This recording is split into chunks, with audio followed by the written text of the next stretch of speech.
Brought to you by Vega, powered by Sensodyne and Vinyl. Grow ZFC. Associate sponsor UltraTech cement. સમાચાર સુરતથી, જ્યાં જન્મના દાખલા માટે લોકોની લાંબી કતાર જોવા મળી. જન્મના દાખલાનું સરકારી સોફ્ટવેર બદલાતા લોકોને હાલાકી પડી રહી છે. સરકારનું નવું સોફ્ટવેર આવ્યા છતાં સર્વર ધીમું ચાલી રહ્યું છે. સર્વર ધીમું ચાલતું હોવાથી 2 દિવસથી લોકો લાંબી કતારમાં ઊભા છે જન્મનો દાખલો કઢાવવા માટે.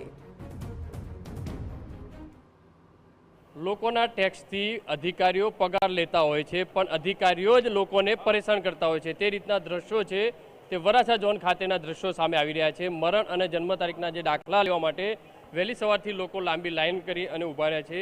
અત્યારે ઘડિયાળની વાત કરીએ તો 10:30 સવારનો જે સમય આવ્યો છે, છતાં પણ અધિકારીઓ જે છે તે પોતાની ઓફિસે પહોંચ્યા નથી અને આજે બારી જોઈ શકાય છે તે બંધ હાલતમાં જોવા મળી રહી છે. લોકો છે પોતાના રોજગાર ધંધા બંધ કરી અને આ રીતના ડોક્યુમેન્ટ લઈ અને જે તે મરણ અને જન્મ તારીખના દાખલા માટે લાંબી લાઈનો કરી રહ્યા છે. લોકો પરેશાન થઈ રહ્યા છે. એક વખત 2 વખત જ્યારે આવતા હોય છે, નાની મોટી ભૂલ થતી હોય છે અને ત્યારબાદ ફરીથી લોકોએ છે તે અહીંયા ધક્કા ખાવા આવવું પડતું હોય છે. કઈ રીતની પરેશાની અધિકારીઓની મનમાની જોવા મળતી છે?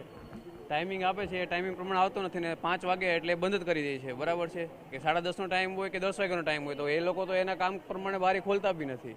અને સાંજે 5 વાગે એટલે કોઈ બી પાછળ કેટલી લાઈન હોય એમ કહી દે છે કે ટાઈમ પૂરો થઈ ગયો છે. કેટલા સમયથી અહીંયા આવો છો તમે? કઈ રીતની મુશ્કેલી? હું 2 દિવસથી આવું છું. આના માટે આ જન્મ તારીખના દાખલા માટે આધાર કાર્ડ કઢાવવું છે કે આખું નામ નહીં આવે એવું કહે છે. શું કહે તે કે નવો દાખલો કઢાવવો પડે એવું કહે છે. નવો દાખલો તો 2 દિવસથી ધક્કા ખાવો છો. શું વ્યવસાય કરો છો? કામ ધંધો છોડીને આવો છો? પશુપાલનનો ધંધો કરું છું. ગાયું ભેંસોને સારો નાખવાનો પણ બાકી છે. એની હિસાબે લાઈનમાં વારામાં ઊભેલો છું. જે રીતે જોઈ શકાય છે કે અહીંયા લોકો છે પરેશાન છે તે થઈ રહ્યા છે. આ જે કાકા છે છેલ્લા 3 વખતથી અહીંયા આવ્યા છે. તેમને 2 વખત દાખલો કઢાવ્યો છે, છતાં પણ તેમની અંદર નામની જે ભૂલ આવી છે તે 3જી વખત અહીંયા આવ્યા છે. કાકા, કઈ રીતની પરેશાની, કેટલી વખત દાખલો કઢાવ્યો? હું 3 વખત આવ્યો. પહેલી વાર આવ્યો એટલે એ લોકોએ લખાણ કરી દીધું અને પછી કે વોટ્સઅપ દ્વારા મોકલી દઈશ. પછી એ લોકોએ વોટ્સઅપ દ્વારા દાખલો તો મોકલી દીધો, પરંતુ અગવાન એમની સરનામ છે તો આગેવાન લખી કાઢ્યું છે. પછી મરનાર છોકરીના પપ્પાનું નામ છે સોહિલભાઈ, તો સોહેલભાઈ લખી નાખ્યું છે.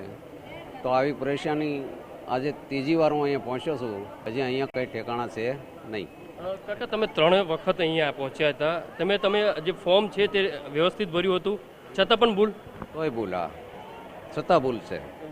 જે રીતે જોઈ શકાય છે કે નામની અંદર નાની મોટી ભૂલ થતી હોય છે તો ફરીથી લોકોએ આ લાઇનમાં ઊભું રહેવું પડતું હોય છે. એટલે અધિકારીઓની જે બેદરકારી કહી શકાય, અધિકારીઓની નાની મોટી ભૂલના કારણે લોકોએ હેરાન પરેશાન થવું પડતું હોય છે. અત્યારે દ્રશ્યોની અંદર જોઈ શકાય છે કે મરણ અને જન્મ તારીખના દાખલાની અંદર જે રીતે સુધારો કરવાની જે વાત સામે આવી રહી છે ને તેને કારણે લોકો લાંબી લાઇનમાં ઊભા રહેવું મજબૂર બની રહ્યા છે. કેમેરામેન સંજય ચંડેલ સાથે બલદેવ સુથાર, TV9. Brought to you by Vega, powered by Sensodyne and Vinyl. Grow ZFC. Associate sponsor UltraTech cement.